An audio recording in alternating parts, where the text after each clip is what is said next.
سووریا ئەو وڵاتەی 12 ساڵە بۆتە مەیدانی شەڕ و پێکدادان تا ئێستاشی لەگەڵدابێنەی توانیوە هەر هیچ نەبێ بەشێک لەو کێشانەی هەیەی چارەسەر بکە.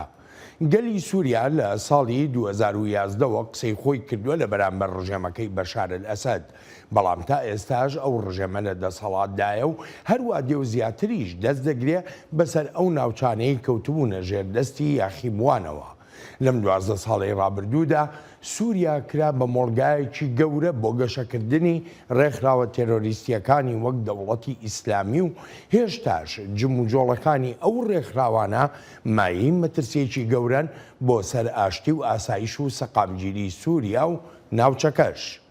کۆماری ئیسلامی ئێران دەستێکی باڵای هەیە لە خۆشکردنی ئاگری شەڕی ناوخۆی سووریادا بۆ مەرامە تایبەتەکانی خۆی و ئەو پلان و بەرنامە شەڕانگێزیانەی هەیەی بۆ ناوچەکە. رووسیا بەردەوامە لە پشتیوانیەکانی خۆی بۆ سووریای بەشار ئەسەد و بەردەوام بە فڕۆکە جەنگیەکانی بردومانی ئەو ناوچانەی کردووە کە ئۆپۆزیسیۆنەکان دەستیان بەسەرداگرتوون یان لە پێشڕەویدا بوون. سووریا بۆ تەمەیدانی یەکلاکردنەوەی کێشە و ناکۆچە هەرێمی و جیهانیەکانیش. دیمەشق دەخوازێ هەموو هەوڵێکیش دەدا تا بگەڕێتەوە ناو هەر هیچ نەبێ جیهانی عەرەب بەو هیوایی بتوانێت کەمێک یان بە هەر ئەندازەیەک بێ خۆی دەرباس بکە لەو لە پەراوێزانەی تیایدا دەژی. بەڵام ئەو گەڕانەوەیە بۆ ناو جیهانی عەرەب پێناچێ هەر واسانە بێت و شیانەکانی ژوەها نیشان دەدەن لەوانەیە هەندێک مەرج هەبن بۆ گەڕانەوەی سووریا بۆ ناو جیهانی عەرەب. چارەسەری ئاشتیانەی قەیرانی سووریا وەک هەموو بابەتەکانی تری ئەو وڵاتە بە شەڕوێران بووە دابەشبوونی تیادایە. لایەکیان بریتیە لە رووسیا، ئێران، تورکیا، لایەکەی تریشی نەتەوە یەکگرتووەکانە. هەر یەکێک لەو دوو لایەنە پرۆژەیان هەیە بۆ چارەسەری ئاشتیانە، بەڵام جیاوازیەکە لەوەدایە مۆسکۆ و ئانکەرە و تاران گەلی سووریایان نەکردووەتە بەشێک لەو چارەسەرە ئاشتیانە سیاسیانە. خۆشهاتنەوە بۆ چاوی واشنگتن.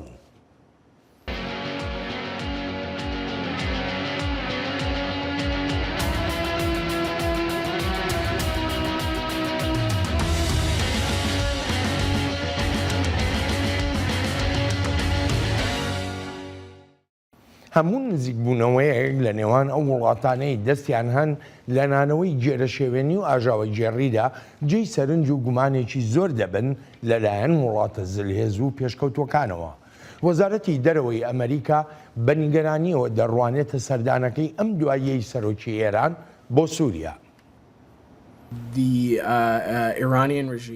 بەردەوامی قوڵکردنەوەی پەیوەندیەکانی نێوان ڕژێمی ئێران و ڕژێمی سووریا پێویستە مایەی نیگەرانیشی زۆر بێت، نەکەر بۆ هاوپەیمانان و هاوبەشەکانمان و وڵاتانی ناوچەکە، بەڵکو بۆ هەموو جیهانیش. ئەمانە دوو ڕژێمن بەردەوام کاریان لەسەر ئەو شەڕانگێزیانە کردووە کە بوونەتە مایەی ناسەقامگیری لە وڵاتەکانیاندا و لە سەرانسەری ناوچەکەشدا.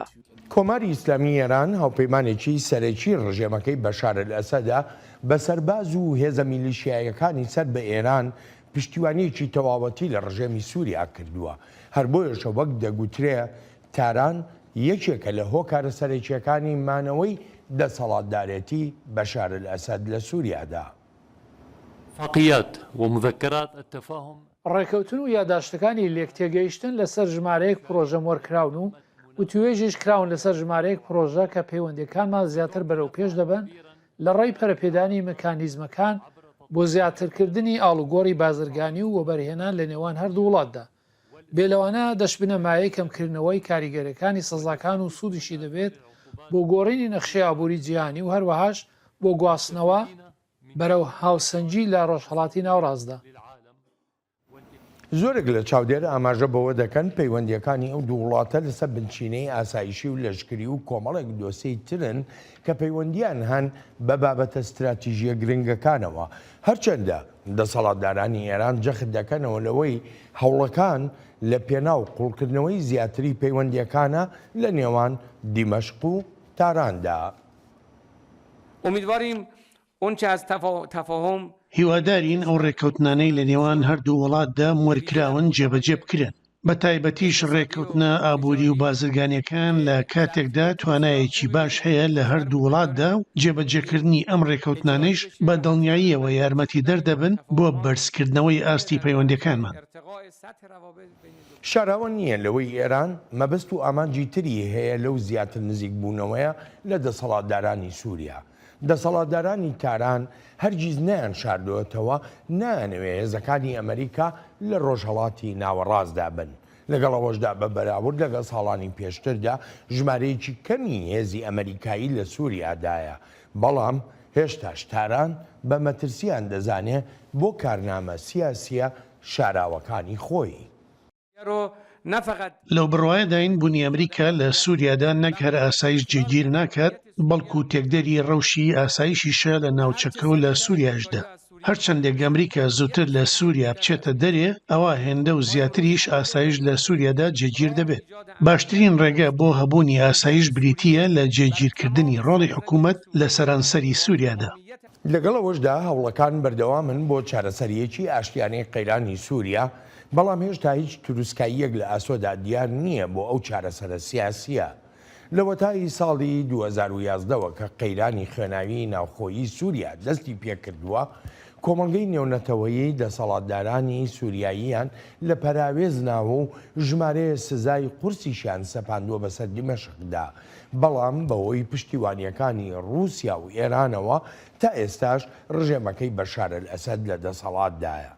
سووریا دەیەوێت بگەڕێتەوە ناو جیهانی عەرەبی و ئەندامێتی بەدەستبێنێتەوە لە کۆمکاری عەرەبدا، وەک شیکەرەوە ئاماژەی پێدەکەن دەشێت هەندێک وڵاتی عەرەبی نەرمی بنوێنن، بەڵام وەک دەڵێن هێشتاش پەیوەندیەکانی سووریا بە ئێران و بە دامەزراوەکانی پاسدارانی شۆڕشی ئیسلامی ئێرانەوە جێی نیگەرانی و گومانێکی زۆری وڵاتانی ناوچەکە و وڵاتانی تری عەرەبیشە.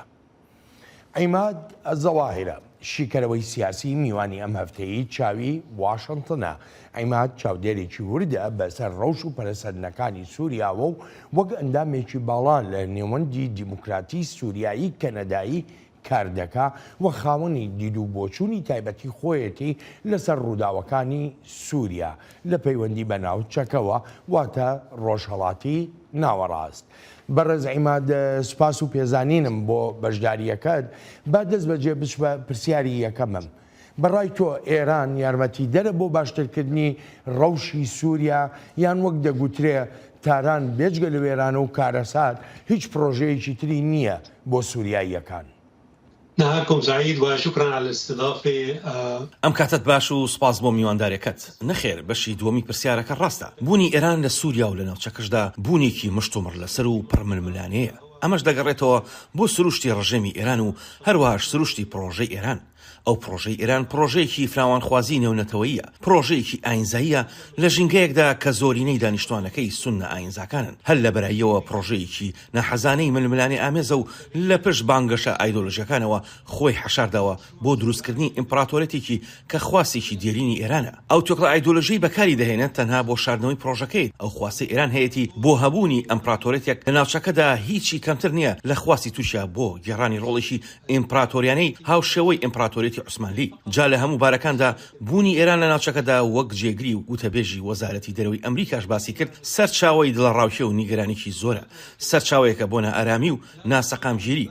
هەرگیز ئەو ڕژێمەی ئێران و ئەو ئایدۆلۆژیەتەی هەیەی یارمەتی دەرنابن بۆ هێنانە ئارای سەقامگیری لە وڵاتانی ناوچەکەدا. ئەم ڕاستێشمان لە زۆربەی وڵاتانی ناوچەکەدا بینیوە. ئەوە عێراق، سووریا، لوبنان، یەمەن تێکدانی ڕەوشی ئاسایشی لە کەندا و بێلەوارش سێری هەڵکشان و داکشانەکانی پەیوەندەکانی ئێران و تووشیا بکەن. هەر بۆیە وەک پرەنسیپێک ئەو ڕژێمە پاوەندخوازی ئێران بۆ ئایدۆلۆژیە تایەفەگەریە ئاینزاییەوە یان هەر ڕژێمێکی تری هاوشێوی کۆماری ئیسلامی ئێران هەرگیز ناتوانێت بەشداریشی ئەرێنی هەبێت لە هێنانە ئارای سەقامگیریدا لە ڕۆژهەڵاتی ناوەڕاستدا کە پڕە لە نەتەوە و ئاین و ئاینزای جیاواز. لە کاتێکدا ناسنامەی هەر یەشێک لەو نەتەوە و ئاین و ئاینزایانە بریتین لە ناسنامەی ململانێ، بەڵام لەسەر یەک پرەنسیپ بەرەنگالی سیاسەتەکانی کۆماری ئیسلامی دەبنەوە.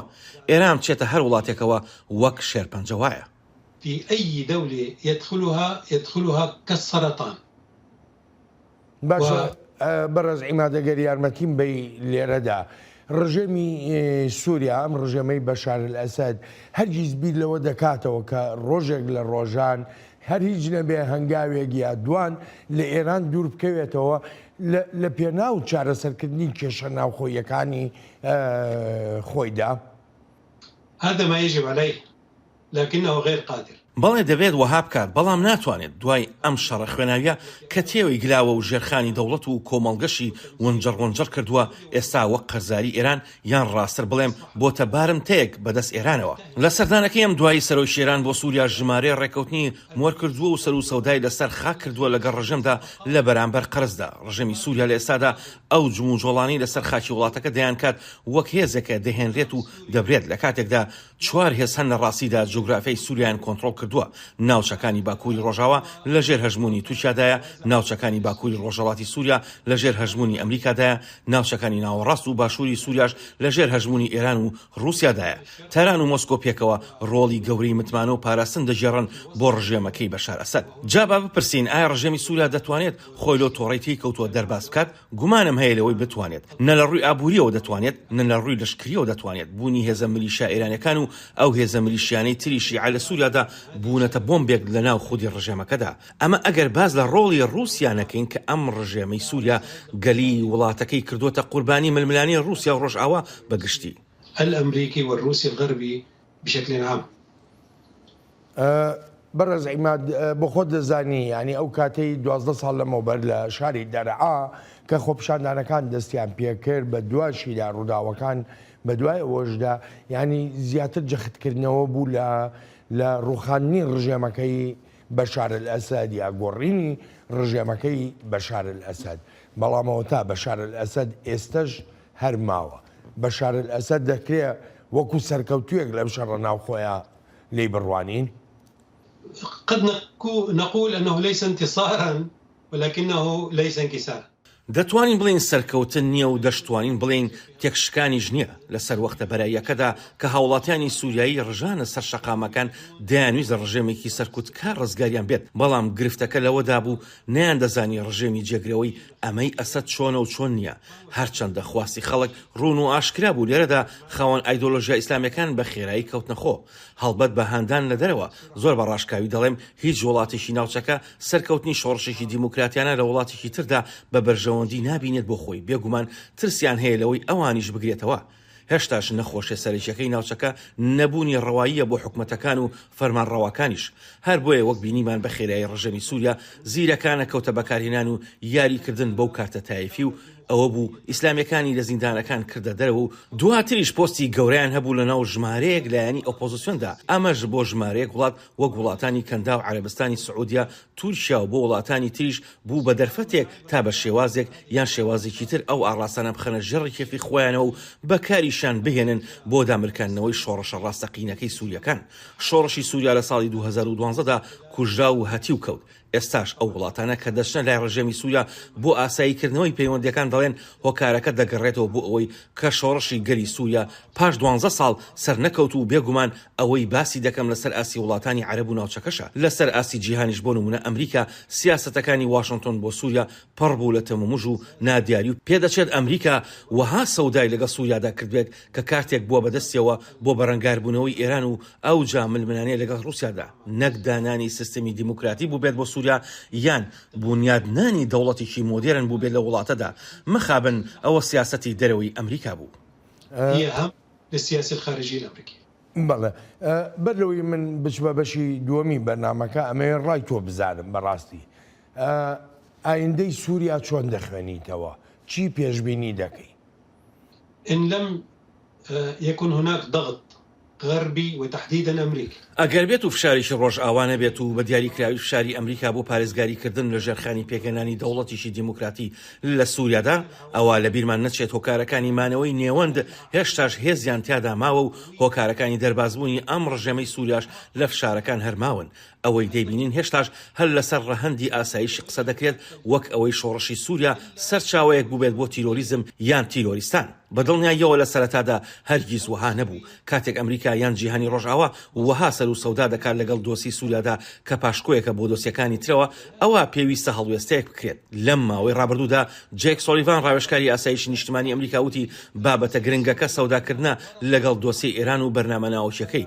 ئەمە پێمان دەڵێ دۆسی سووریا لە گرنگیدا لە ڕیزبەندی دووهەمدایە و پێشمان دەڵێ وڵاتانی ڕۆژئاوا هیچ هەنگاوێک نانێن مەگەر هەست بەوە بکات هەڕەشە و مەترسێکی گەورەی لەسرە بەهۆی ڕەوشی ڕووداوەکان لە سووریادا. بۆ نمونە دۆسەی کۆچبەران، دۆسەی تیرۆریزم یان بەگشتی هەر جموجۆڵێک بکرێت بۆ تێکدانی ئاسایش و سەقامگیری ناوچەکە لەوانەیە وەها بکات ڕاستەخۆ بێتە ناوە لە کاتێکدا کە وڵاتانی ڕۆژئاوا سەرقاڵی دوو قەیرانی زۆر گەورن لە ناوجەرگەی ئەوروپا و لە باشووری ڕۆژهەڵاتی ئاسیادا و ناشیانەوێت زیاتر تێوە بگرێن لە قەیرانەکانی ڕۆژهەڵاتی ناوەڕاستدا. في معارك في الشرق الأوسط. بەڕێز عیماد من دەگەڕێمەوە بۆ لات. ئێران دەخوازیە سووریا بەکار بێنێ وەک جوگرافیا و وەک ڕژێمیش بۆ جێبەجێکردنی تەواوی ئەو پیلانانەی هەیەی لە ناوچەکەدا. دەمێکە دەگوترێ ئێران لە هەر شوێنێک بێ ئەوە ئاژاوە و وێرانکاری و کارەساتیش لەو شوێنە دەبن. هەڕەشە و مەترسیەکان سەرچاوی خۆیان هەیە و بریتیە لە ڕژێمە درڕندەکەی ئێران. زۆربەی پشێوەکانی ئەم ناوچەیە و توندوتیژیەکان و ناسەقامگیری دەگەڕێنەوە بۆ ئەو سەرچاوەیە کە بەردەوامە لە دابینکردنی دارایی بۆ تیرۆریستان، دابینکردنی چەک بۆ ملیشیاکان و هەروەهاش هەوڵدان بۆ هەبوونی چەکی ناوەکی. ئێران هەوڵی ناسەقامگیری دەدات لە عێراقدا، دەیەوێت بنکەی موشەکی دابنێت لە سووریادا، هەوڵی بەهێزکردنی ڕێکخراوە تیرۆریستەکەی حیزبوڵای لوبنان دەدات. ئاگرە خۆشکەرەی شەڕێکی خوێناوی ناوخۆییە لە یەمەن. لەگەڵ ئەو هەموو شەڕەنجێزیشدا هەوڵ دەدات ئیزرائیل بە هێزە دوژمنکارەکان گەمارۆ بدات. دۆسەی تێرۆریزم یەکێکە لە دۆسیەکانی تری ناو سووریا. تورکیا بەشێکی سووریای داگیر کردووە و شەڕی دژی تێرۆریزمی کردووەتە بیان و بۆمانەوەی لە ناوخاچی سووریادا. لەم ماوەی ڕابردوودا ئانکەرە سەرکردەیەکی ڕێکخراوە تێرۆریستیەکەی داعشی لە ناو سووریادا کوشتووە. Milli İstihbarat Teşkilatımız دەستگای نیشتیمانی هەواڵگیریمان زۆر دەمێکە دوای زانیاریەکان کەوتبوو لەسەر ئەو کەسەی پێی دەگوترێت سەرۆکی داعش و نازناوەکەی ئەبوو حوسەین ئەلقوڕەیشی بوو. ئێستاش ڕای دەگەێنم ئەو کەسە لە ئاکامی کردەیەکی دەستگای هەواڵگیریمان لە سووریادا لە ناوبرا بە پشتیوانی ئێزدان. دوای ئەم کارشمان بەردەوام دەبین لە بەرەنگاربوونەوەی ڕێکخراوە تیرۆریستەکان بەبێ هیچ جیاوازی کردنێک. ئەنکەرە لە هەوڵدایە بۆ نزیکبوونەوە لە دیمەشق. پێش دەچێت مۆسکۆ ئەو داوایی لە تورکیا کردبێ تا پەیوەندیەکانی خۆی لەگەڵ دیمەشقدا ئاسایی بکاتەوە. بۆ ئەو مەبەستەش گەورە کاربەدەستانی هەر سێ وڵات کۆبوونەوەشیان کردووە، بەڵام سووریاییەکان مەرجیان هەیە. ئێمە جەختمان لە گرنجەکانی ئەو پێشنیازە کردوتەوە هاوکاتی دڵنیاییدان کە ناوەڕۆکی ئامانجەکەمان کشانەوەی هێزە داگیرکەرەکان و ڕاگررتنی پشتیوانەکانە بۆ ڕێکخراوە تێرۆریستەکان. ئەمە وەک بارێکی ئاسایی بۆ ئاساییکردنەوەی پەیوەندیەکان لە نێوان هەردوو وڵاتێکدا دەبێت.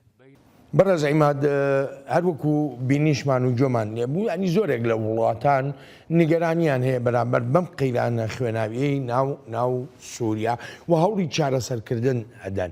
دەمەوێت بزانم دوو وڵات لێرەدا چ ڕۆڵێکیان هەیە، رووسیا هەروەها وڵاتی چین.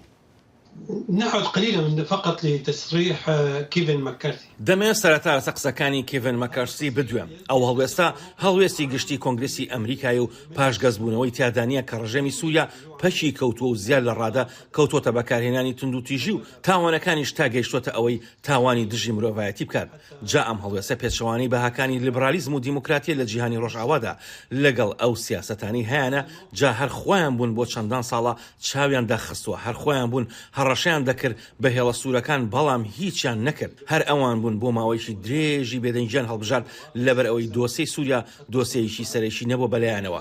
تەنانەت لەسەر ئاستی مرۆیش ڕاستە ڕاگەیەندراوە و بڵاوکرایەوە و بڕیاریان دەرکردووە. بەڵام لەوانە شارە و بابەتانە ببنە کۆت و بەندێک لە دەستی حکومەتەکاندا بۆ هەندێک لەو هەنگاوە پێویستەکان. بەڵام ڕێگیر نەبوون لە بەردەمیاندا سەبارەت بە بەڕێز ڕەجەب تەیب ئەردۆغان دەبینین لە پڕ بە ئاگادێتەوە و سەرکردەکەی دەوڵەتی ئیسلامی ئەبولحسین ئەلقوڕەیشی دەکەوێتە بەردەست و دەستگای هەواڵگیری وڵاتەکەی دەیکوژێت. ئەمەش کاتێکی ترە بە وڵاتانی ڕۆژئاوا دەیفرۆشێتەوە. ئەمە جۆرێکە لە جۆرەکانی بازاڕدۆزینەوە لە کاتێکدا زۆر جۆرێک لە هێزە جیهادی ئیسلامیەکان وەک نوسرە لە ئیدلیب کە هەر لەوانەیە دەمەترێک دوور بێت لێوەی بەڵام هیچ ناکات بەرامبەری جا ئەم جۆرە بژاردانە نابێت پەسەندکراون بەڵام بە پێوانە سیاسەکانی ئەو وڵاتانی ڕۆژهەڵاتی ناوەڕاست پەسەند کراوە چونکە سەر و سەوداکردنەکان لەسەر بنچینەی ژیرینیات کاتێکیش بەشار ئەسەد دێت و دەڵێت دەبێت بەر لەو پێشنیازی تووشیا دەیکات دەبێت هێزی داگیرکەر بچێتە دەرەوە لە کاتێکدا ناتوانێت پێمان بڵێت هێزی داگیرکەر کێ و هێزی نیشتیمانی کێیە يستطيع أن يعرف لنا من هي قوى الاحتلال ومن هي القوى الوطنية بەڵام بەڕێز عیمادیانی من مەبەستی پرسیارەکەم زیاتر لەوەدایە کاتێک لە ئێستا باز لەوە دەکرێت وڵاتی چین گەڕاوەتەوە بۆ ڕۆژهەڵاتی ناوەڕاست ینی بە تایبەتی پاش ڕێکەوتنەکەی عەرەبستانی سعودیە هەروەها کۆماری ئیسلامی ئێران چین دەتوانێت چ ڕۆڵێک ببینێ ئایا هاوتا دەبێ لەگەڵ ڕووسەکاندا یان نا في البدء الصين والروس لهم مصلحة هەر وەک دەزانین رووسیەکان بەرژەوەندیشان لە مانەوەی ڕژێمەکەی بەشار ئەسەددایە ئەو ڕژێمانە واتە رووسیا و چین هەرگیز نایانەوێت ڕژێمە سەرکوتکارەکان بگۆڕدرێن جا لە هەر شوێنێکی ئەم جیهانەدا بن لەوانەیە هەندێک هەنگاوی ناڕاستۆخەی وڵاتی چین ببینین بەڵام دەشێت بە پێی خواست و پلانەکانی شانشینی عەرەبستانی سعودیە بێت ئاماژەت بە ڕێکەوتنەکەی ئێران و عەرەبستان کرد کە چین ناوبژی کرد دەزانی پێدەچێت ئەو ڕێکەوتنە جۆرێک بێت لە ناڕەزایی دەربڕینی هەم سعودیەکان و هەم وڵاتانی تری کەنداویش لە بەرامبەر سیاسەتەکانی ئەمریکا کەوە حالی دەڕوانن دەشێت لە ساتە وەختێکدا واشنگتن دەستبەرداریان بێت ئەمەش بەلای منەوە شتێکی ڕاز نییە چونکە ئەمریکا هەرگیز دەستبەرداری ڕۆژهەڵاتی ناوەڕاست نابێت بەڵام وەک گوتم ئەو ناوچەی جیهان لە خانەی گرنگی سەرەکیەکانی ئەمریکادا نییە جا ئەو جۆرە ڕێکەوتنانە سنوورێکیان هەیە کە ناتوانین هێڵەکانی ئەمریکا تێپەڕێنن ئایا وڵاتی چین دەستێوەردانیشی ڕاستەخۆ دەکات ئەمە بابەتێکە پێویستە بخرێتە ژێر مایکرۆسکۆپ و بزانرێت ئایا چین لە هێزێکی نەرمەوە وەردەچەرخێت بۆ هێزێکی کەمتر نەرم لەگەڵ ئامادەیشی ئابووری و لەشکریشدا جا گرنگە بزانین وڵاتی چین پێگەیەکی ئەوتۆی نییە لە ڕۆژهەڵاتی ناوەڕاستدا ئەمە وها دەکات بپرسین ئایا پشتیوانی لە هەڵوێستی رووسیا دەکات کە بوونە لەشکریەکەی تەنها لە سووریادایە بەڵێ دەیکات چونکە لە بەرژەوەندی وڵاتی چین نییە رووسیا گەمارۆ بدرێت یان لەو شەڕەدا بدۆڕێت پرسیاری تریش زۆرن لەسەر ڕۆڵی چین وەک ئەوەی ئایا دەتوانێت پرۆژەی پێشنیازێکی نوێ بخاتە ڕوو ئایا دەتوانێت ئەو کاریگەریە گەورەی هەبێت بەسەر ئێرانەوە کە ئێستا هاو پەیمانێتێکی سێقۆڵیان هەیە واتە رووسیا و ئێران و چین دژ بە ڕۆژ ئاوا تاوەها بکات ئێران ڕوبەرەکە بەرفراوان کات بۆ هەبوونی دەرفەتی زیاتری ئاساییکردنەوەی ڕەوشەکە و هەنگاونان لەسەر ئەو نەخشە ڕێگایی دادەنرێت من لەمەشدا بە گومانم چونکە ئێران ناتوانێت دەستبەرداری سووریا بێت چکە ئەگەر دیمەشق بکەوێت ئەوە هێزەکانی سیاسەتی ئێرانیان لە ئەستۆ گرتووە لە لوبناندا ڕێکدا دەڕمێن لە عێراقیشدا هاوسەنجەکانی هێز دەگۆڕدرێن هەر بۆیە دیمەشق بۆ ئێران پێویستە و جا چونکە ناتوانێت هاوکێشە سەرەکیەکان بگۆڕێت ئەوە بەڕای من دەستێوەردانی چین لە سووریادا تەنها لە پشتیوانیکردنی هەوەسەکانی رووسیادا سنووردار دەبێت فهو فقط بدعم الموقف الروسي باشە بۆ ئیسرائیل چۆنە بەڕێز عیماد ئێمە زۆر جار بە تایبەتی لەم 12 ساڵی ڕابردوودا ئەومان بەرگوێ کەوتووە دەڵێن بۆیە ڕژێمی سووریا ماوەتەوە چونکە ئیسرائیل ناوێ بگۆڕێ ڕژێمێکی لاوازی دەوێ لەوێ نەک ڕژێمێکی نوێ ڕەوایی نێونەتەوەیی هەبێ نەک ڕژێمێکی نوێ ببێتە خاوەنی هێزێکی تر بەبێ ئەوەی بیناسێت تۆ ئەو جۆرە بۆچوونە بەڕاست دەزانی؟ نعم هي مشكلة كبرى إسرائيل والمشكلة هي تناقضات إسرائيل الداخلية بەڵێ کێشە گەورەکە ئیسرائیلە لە پەیوەندی بەو جۆرە و جۆری و جیاوازیە ناوخۆیانی سیاسەتەکانی ئیسرائیلەوە هەڵبەتە مەبەستم لە جیاوازی نێوان پرۆژەکانی بەراییە بۆ هەبوونی دەوڵەتێکی مۆدێرن لەگەڵ ناوڕۆکی ئەو دەوڵەتە مۆدێرنەدا کە تانوپۆیشی نەتەوەی ئاینی هەیە ئیسرائیل پرەنسیپی هاوپەیمانێتی کەمایەتیەکانە ناوچەکەدا هەموو کەمایەتیەکان کەمایەتی نەژادی و کەمایەتی ئاینیەکانیش بۆ ئیسرائیل با بەم شێوەی دابنین چی دەوێت ئەگەر لە ناوچەکەدا دەوڵەتی گەل پێک بهێنرێت دەوڵەتێکی فرەنەژادی و دیموکراتیانە کە بتوانێت جۆرە و جۆری نەژادی پەسەند بکات کورد و عەرەب و شەرکەسی و هەروەها ئاینیش موسڵمان بە ئاینزا جیاوازەکانیەوە وەک شیعە و سوننە و کریستیان باشە چی ڕوودەدات ئەگەر نمونەی ئەم دەوڵەتە لەسەر سنووری ئیسرائیل پێک بهێنرێت ئیتر چ بیانوێک بۆ هەندێک لە ڕێبەرانی ئیسرائیل دەمێنێتەوە کە بڵێن پێویستیان بەخۆ پڕچەکردن هەیە مەگەر بڵێم تەنها هۆکارێک ئەو بێت کە خۆیان نەتوانن پێکەوە ژیانێک فراهەم بکەن مێژوو پێمان دەڵێت هەندێک جار هەبووە ئیسرائیل بەشداری هەبوو لە هەڵەشانەوەی کۆمەڵگەکاندا ئەمە مێژوە و نکۆڵی لێ ناکرێت و هاندەریژوە بۆ ئەوانی شەڕی ناسنامە دەکەن.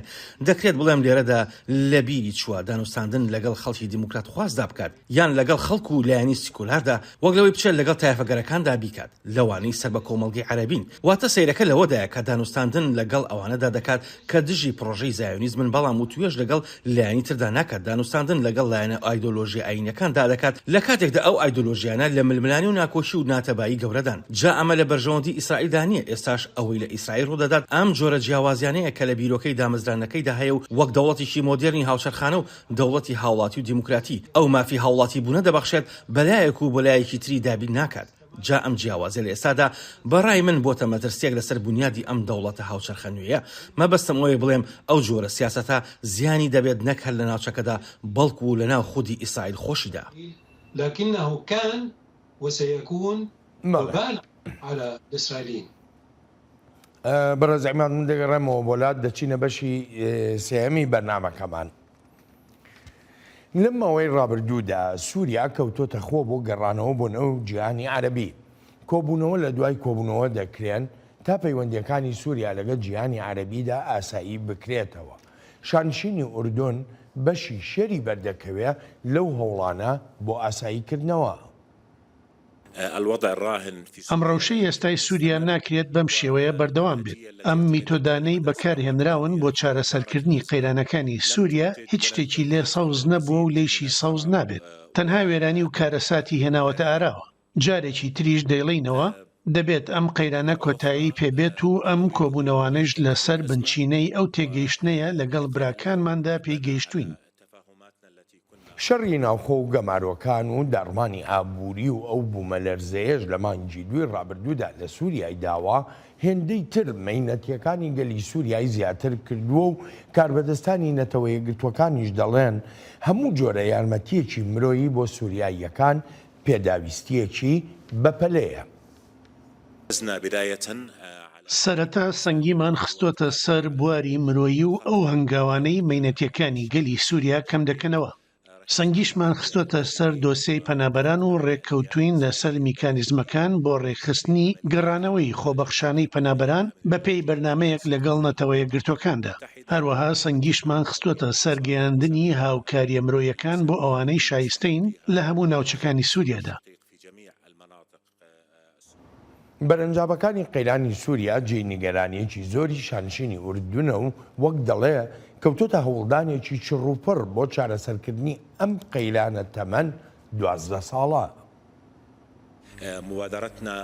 پێشنیاری ئێمە لەسەر بنەمای بەرەنجامەکانی ئەم قەیرانەی سووریایە لە پێناو ئەوەی بگەینە چارەسەرکردنێک بۆی و هەروەهاش لە پێناو بەرەنگاربوونەوەی هەموو لێکەوتەکانی ئەو قەیرانە جامرۆیی بن یان ئاسایشی و سیاسی بن. لەگەڵ وڵاتانی عەرەبدا لە هاوکاری داین لەگەڵ نەتەوە یەکگرتوەکان و هاوبەشەکانمان لە کۆمەڵگەی نێونەتەوەیشدا لە هاوکاری داین و بۆ ئەو مەبەستەش نەخشە ڕێگایەکمان داناوە سەبارەت بە چۆنیەتی سەر و سەوداکردن لەگەڵ هەموو بەرەنجامەکانی ئەم قەیرانەدا. لە چوارچێوەی ئەو هەوڵانەی دەدرێن بۆ ئاساییکردنەوەی پەیوەندیەکان لەگەڵ سووریادا ئەگەر و نەگەری گەڕانەوەی دیمەشقا بۆ ئەندامەتی لە کۆمکاری عەرەبدا. هەرچەندە هێشتا نازانرێ ئایا هەموو ئەندامەکانی ئەو کۆمکارە بەو گەڕانەوەیە قایل دەبن یان نا، بەڵام ئەوەی زانراوە خەڵک لە سووریادا زۆر تەبان نین لەگەڵ پرۆسەی ئاساییکردنەوەی پەیوەندیەکان لەگەڵ ئەم ڕژێمەی سووریادا. ئەگەر و نەگەری گەڕانەوەی ئەندامەتی سووریا بۆ کۆمکاری عەرەب بڕیارێکە تایبەت بە کۆمکارەکەمان هەروەک چۆن وڵاتانی عەرەبی ئەندامەتی سووریایان سەر کرد بە پێی ڕێوشوێنەکانی کۆمکاری عەرەب. جا هەر ڕێکەوتنێک لە پەیوەندی بەم بابەتەوە دەکەوێتە سەر بڕیاری ئەندامان لەسەر بنچینەی میکانیزمەکانی کۆمکاری عەرەب. بەڕێز عیماد ئەمێ بزانم کۆمکاری عەرەب ئەم هەنگاوە چییە دەینە؟ ڕژێمەکەی بەشار ئەسەد لە قەیرانەکان دەرباسکە یان هەر بەڕاستی بڕوای بەوەیەکە کە دەیەوێت سووریا ببێتەوە بە ئەندام لە کۆمکاری عەرەبیدا؟ لا في الحقيقة هناك مشكلة كبيرة. نا لە ڕاستیدا کێشەیەکی گەورە هەیە ئەو ڕژێمانی ڕۆژڵاتی جیهانی عەرەبیدا هەمان و بوونەتە بەشێک لە میراتی پەیماننامەی سایکس-پیکۆ تەنانەت ئەو بیرۆکانش کە لە پاش قۆناغی کۆڵۆنیالیزم هاتوونەتە ئاراوە نەمانتوانیەوە پارێزگاریشان لێ بکەین و ئەوەی تیادا گەشەی کردووە فاشیزمە لە ساڵانی پێشتریشدا ئەو جۆرە قەیرانە ئابووریانە لە ئارادا نەبوون بەو شێوەی ئێستاکە هەیە بە سەیری لوبنان بکەین ئەوە تا دووچاری مەینەتی مایە پوچ بوون بۆتەوە سووریا لە مایە پوچیدا دەژی عێراق لەسەر ئابووریدا هاتی نەوت دەژی ئەگەرنا ئەوە ڕوبەڕووی کێشەی گەوری ئابووری دەبوونەوە شانشینی ئوردون کەوتۆتە لێواری سوڵکردنەوە لەو ناوچەیەدا هیچ ئابووریکی تۆکمە نابینیت بێجگەل لە دوو ئابووری یەکێکیان ئیسرائیل و ئەوی دیکەشیان تووشیە هەرچەندە ئەو دوو وڵاتەش کێشەی گەورەیان هەیە جا ئەم بابەتە هەستیارانە هەمیان هاوکاتی کێشە گەورەکەی پەنابەرانە هەر بەڕاستی کێشەیەکی ئاڵۆز و گەورەشە لە شانشینی ئوردون نزیکەی 2 ملیۆن پەنابەر هەیە لە لوبنان 2 ملیۆن پەنابەر هەیە لە کاتێکدا سەرجەم دانیشتوانی وڵاتەکە 4 ملیۆن کەسن لە تورکیا چەندان ملیۆن پەنابەر هەیە و ژمارەیەکی بێشمار ئاوارەکانیش لە باکووری سووریا لەژێر کۆنتڕۆڵی تورکیادان هەر بۆیە لەو کاتەیدا ڕمان یان قەیرانی ئابووریدا ئەم بابەتە بۆتە بابەتێکی گرنگی هەستیار و کاری بۆ دەکرێت جا ئەم ڕژێمانی کە هەن هەر هەمیان عێراق ئوردون نازانم کوێتر و تەنانەت تووشیا و ئێران و ئیسرائیل لە بەرژەوەندیان نییە دەوڵەتێکی مۆدێرنی نوێی دیموکراتیدا بمەزرێت لەسەر بنچینەی پەیوەندی مۆدێرنانەی سیاسی و ببێتە دەوڵەتی هاوڵاتی و ببێتە دەوڵەتێکی ئابووری نوێ لە ناوچەکەدا هەر بۆیە کاتێک دەبینین ڕژێمێک لە گیانەڵادایە ئەوە هەندێک جار جیاوازی و ناکۆچەکانیان تێدەپەڕێن و دەچن بەهانایەوە ئەوەی ئێستاش ڕوو دەدات پەیوەندی هەیە بە ڕەوشی نەونەتەوەیشەوە بۆ نمونە ئەو کرانەوەی عەرەبستانی سعودیا بەڕووی ئێراندا و سەر و سەوداکردنیان لە ئاکامی فرامۆشکردن یان بایەخپێنەدانی ئەمریکایە وەک سەرۆک دۆناڵد ترەمپ جارێک ئاماژەی بۆ کرد ئەمریکا متمانەی مانەوەی ئەو ڕژێمانەیە لەسەر کورسیەکانی دەسەڵات هي الضامن الفعلي لبقاء هذه الأنظمة على كراسي الحكم. بەڵێ یەکێ لە پرسیارەکانی ترمەگەر یارمەتیم بێ یعنی هەروەکو پێشتریش ئاماژەم پێکرد هەندێک لە وڵاتە عەرەبیەکان هەن نیگەرانن لەسەر ئەو پەیوەندیانەی نێوان دیمەشق و تاران پەیوەندی نێوان دیمەشق و هێزەکانی پاسدارانی شۆڕشی ئیسلامی ئێران لە پێناو گەڕانەوە بۆ ناو جیهانی عەرەبی بەشار ئەسەد دەستبەرداری پەیوەندیەکانی بێت لەگەڵ ئێرانیەکانە.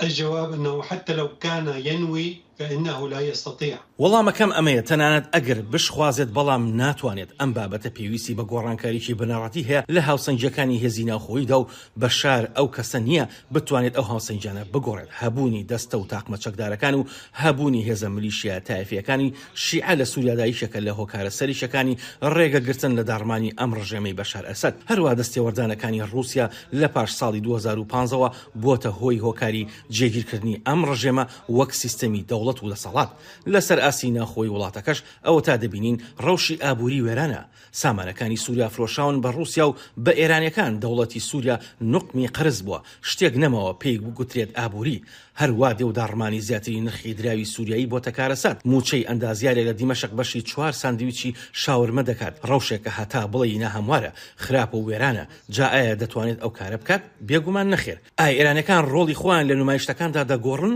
و لە پشت پەردەوە جموجۆڵەکانی خۆیان بکەن و ئاڕاستەی کارکتەرەکان بکەن لە سووریادا بە مەسی مانەوەی ئەم دەسەڵاتە فەرمان ڕەوایە لە وڵاتەکەدا بەڵێ ئەمەیان ڕێی تێدەچێت ئێران خاوەنی دیبلۆماسیەتێکی دێرینە و هەمیشەش خۆی لەگەڵ هەڵومەرجەکاندا دەگونجێنێت جا ماوەتەوە بزانین ئایا وڵاتانی عەرەبی بەم دیکۆر و نەشتەرگەریە جوانکاریە قایل دەبن یان هەر بەڕاستی دەیانێت دەست بکرێت بە ڕێگە چارەیەک بۆ ئەم قەیرانە تەنها چارەسەرێکیش هەبێت بریتە لە بڕیاری 2254 کۆمەڵگەی نێونەتەوەیی في المنظمات الدولية. بەڵێ باشە بەڕێز عیماد بەڕای تۆ جیهانی عەرەبی لەم حاڵەتەدا چی لە سووریا دەوێت زۆر بە کورتی تکایە لو استطاعوا فقط أن ئەگەر بتوانن ئەو کێشە و مەینەتیانی ئێستا هەیەە بنەبڕی بکەن یان هەر هیچ نەبێت کەمی بکەنەوە مەبەستم لە پەنابەرەکانە تا بگەڕێنەوە و نیشتەجێ بکرێن و ناوچەکانی سووریادا و وڵاتانی عەرەبی سەرپەرشتیان بکەن ناوچەکانیان بۆ ئاوادان بکرێتەوە کە دەزانین زۆربیان وێران کراون ڕێگەگرتن لە کەپتاگۆن واتە ئەو جۆرە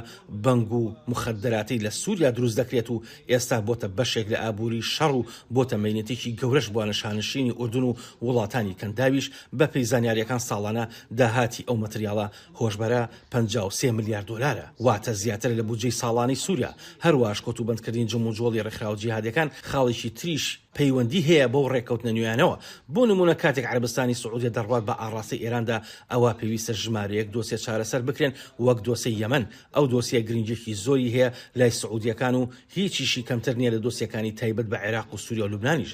لە لوبنان سەرۆکی وڵات هەڵنەبژێردراوە و هەڵیش نابژێردرێت بە پێ ڕێکەوتنی سیاسی لە سووریا باری ئابووری کارەساتە و ڕەوشی ڕژێمەکەش ئیرەی پێنابرێت. لە عێراق ڕاستە جۆرێک لە جێگیری هەیە بەڵام لەگەر سەرهەڵدانی هەر قەیرانێکی ئابووریدا ئەگەری تەقینەوەیکی گەورە هەیە.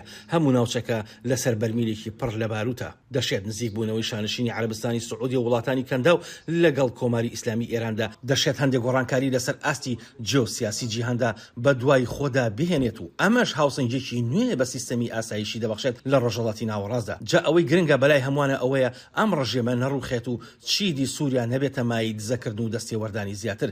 سووریا تەنها وڵاتێکە لە ڕۆژهەڵاتی ناوەڕاستدا کە چوار لەشکری جیاوازی وڵاتانی تیادایە. ئەو چوار لەشکرش ئەگەر دوژمنی یەک نەبن ئەوە ناتەبان لەگەڵ یەکتردا. جا بۆیە هەر کارێکی هەڵی لەشکری ئەوە دەشێت ناوچەکە و بگرە جیهانیش ببات بەرەو پشێوی و ئاڵۆزی زیاتر. وربما العالم إلى توترات كبرى. بەڕێز عیماد دەچینە دوابەشی بەرنامەکەمان دەگەڕێمەوە بۆلات. خەڵک لە سووریا گلەیی و ڕەخنەیان هەن لە وڵاتانی عەرەبی و بەگومانەوە دەڕوانە ئەو هەوڵانەی هەندێک لە وڵاتانی عەرەبی وها هەز دەکەن ئەو وڵاتانە پشتیان کردوێتە وەک دەڵێن داواڕەواکانی گەلی سووریایی. ئێمە وەک ئەو خەڵقەی لە ناوچەکانی باکووری سووریا دەژین ئەو هەستەمان لەلا دروست بووە کە خیانەتێکی گەورەمان لێکراوە کاتێ بابەتی ئاساییکردنەوەی پەیوەندیەکان دەبیستین لەگەڵ بەشار لە ئەسەددا. نازانم چۆن پاش 12 ساڵ ململانی و شۆڕش ئێستادێن و پێی دەڵێن فەرموو ئەوە کورسیەکەتە لە کۆمکاری عەرەب. ئەوە هەرگیز جێی قبولکردن نییە، هەر بەڕاستی هەست بە شکست دەکەین. بۆ بەشێک لە شیکەرەوە دەشێت ئەو هەوڵانەی دیمەشق دەیدا بۆ ئاساییکردنەوە بۆ پەیوەندیەکانی لە پێناو خۆ دەرباسکردندا بێ لەو لە پەراوێزنانەی تێکەوتووە. بەڵام ئەو هەنگاوە وەک دەگوترێ هیچ سوودێکی نابێ بۆ دیمەشق. في الحقيقة حتى لو حصل تطبيع مع هذا النظام تەنانەت دەگەر پەیوەندیەکانیشیان لەگەڵ ڕێژیمەکەی بەشاردا ئاسایی بکەنەوە هیچ شتێک لە نەخشەی کۆنتترۆلی لەشکری لە باکوور و سووریادا ناگۆڕێت. خودی ڕژیم ناتوانێت ئێران لە سووریادا دەربکات. تورکیا لە سووریا ناڕاتە دەرێ بەهۆی کێشەکانەوە. رووسیا بوونی لەشکریانەی هەیە و هەروەها ئەمریکاش لە باکووری ڕۆژهەڵاتی سووریایە. پێم وایە ئەو ئاساییکردنەوەی پەیوەندیەکان هەروەک مەرەکەبێک بەسەر کاغزەکانەوە دەمێنێتەوە ئەگەر بێت و چارەسەرێکی سیاسیانە نەدۆزرێتەوە کە بەرژەوەندەکانی گەلی سووریا و وڵاتانی دراوسێشی تێدا پارێزراو بێت.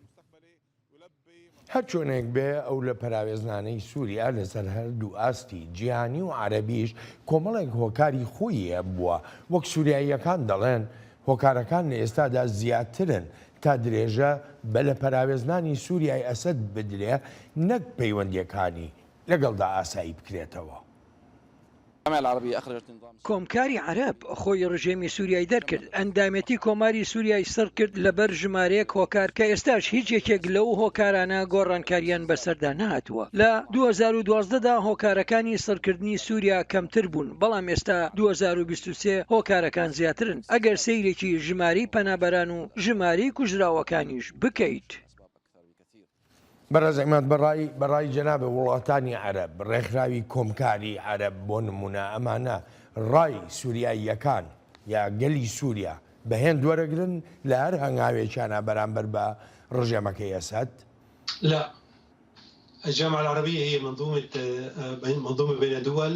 نەخێر چونکە کۆمکاری عەرەب وەک ڕێکخراوێک هەمیشە ڕۆڵێکی سنوورداری هەبووە بەهۆی بوونی ئەو وڵاتانەی بە جەمسەرەکان ناودێر دەکرێن.